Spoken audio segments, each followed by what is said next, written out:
너희란 박수로 감사를 표하자는 것을 এখন আপনারা দেখতেছেন ট্রাম্পের খবর। পিয়ংইয়ংয়ের রাজপথে দেখবেন সারিবদ্ধভাবে ট্রাম্পের দাঁড়িয়ে খবরটা। আছে শত শত কিং জং বিশাল রকেট আমাদের লঞ্চার। কিং জং ৬০০ মিলিমিটার ৬৬ ক্যালিবারের বলছে, এই মাল্টিপল রকেট সিস্টেমগুলো সবাই বসানো দেখুন হয়েছে খবর। বিশাল ট্রাক চালিত মোবাইল প্ল্যাটফর্মে। বাকিটা আকাশের দিকে তাক করা লঞ্চ টিউবগুলো যেন নিঃশব্দে ঘোষণা করছে উত্তর কোরিয়া যুদ্ধের জন্য প্রস্তুত। পাশে ভারী সাজোয়া যান, সুশৃঙ্খল সামরিক কুচকাওয়াজ এবং কিম জং মঞ্চে উনের দাঁড়িয়ে একটা অভিবাদন টানকে। গ্রহণ করছেন রকেটম্যান খ্যাত সুপ্রিম লিডার কিম জং উন। পুরো দৃশ্যটি যেন কেবল শক্তি প্রদর্শন নয়, বরং বিশ্বকে দেওয়া এক কড়া বার্তা। এই দৃশ্য দেখে অনেকেই মনে করছেন বন্ধু রাষ্ট্র ইরান যখন বিপদে, তখন কিম জং উন হয়তো এভাবেই পিয়ংইয়ং থেকে সংহতি আর শক্তির বার্তা পাঠাতে চাইলেন। তবে এই বার্তার মূল লক্ষ্যবস্তু যে দক্ষিণ কোরিয়ায় অবস্থিত মার্কিন ঘাঁটিগুলো, তার বলার অপেক্ষা রাখে না। কিমের অস্ত্র ভাণ্ডারকে নতুন করে সমৃদ্ধ করেছে এই ৬০০ মিলিমিটারের মাল্টিপল রকেট লঞ্চার সিস্টেম, যা সাধারণ কোনো অস্ত্র নয়, এটি পারমাণবিক ওয়ারহেড বা বোমা বহনে সক্ষম। কিম জং উন এই সিস্টেমকে কৌশলগত মিশন সম্পন্ন করার উপযোগী বলে বর্ণনা করেছেন, যা মূলত পারমাণবিক সক্ষমতারই স্পষ্ট ইঙ্গিত। এই অস্ত্র স্বল্প থেকে মধ্যম পাল্লার দূরত্বে নিখুঁত আঘাত হানতে পারে।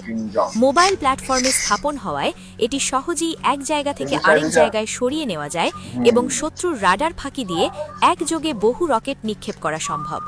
সামরিক বিশ্লেষকদের মতে এটি প্রচলিত কানানের চেয়ে বহুগুণ বিধ্বংসী, কারণ একই সঙ্গে একাধিক পারমাণবিক বা উচ্চ বিস্ফোরক রকেট ছুড়ে এটি শত্রুপক্ষের পুরো প্রতিরক্ষা ব্যবস্থাকে নিমেষেই গুঁড়িয়ে দিতে পারে। যদিও উত্তর কোরিয়া দাবি করছে এগুলো প্রতিরক্ষামূলক অস্ত্র, কিন্তু বাস্তবে এগুলো তাদের আক্রমণাত্মক সক্ষমতাকে এক নতুন উচ্চতায় নিয়ে গেছে। এর ফলে সরাসরি হুমকির মুখে পড়তে যাচ্ছে দক্ষিণ কোরিয়ার রাজধানী সিওল এবং সেখানে অবস্থিত মার্কিন ঘাঁটিগুলো। যে কোনো মুহূর্তে এই রকেটগুলো আগুনের বৃষ্টি হয়ে ঝরে পড়তে পারে। এই বিশাল মারক রসদের উন্মোচন করা হয়েছে ওয়ার্কার্স পার্টির নবম কংগ্রেসের শুরুতে।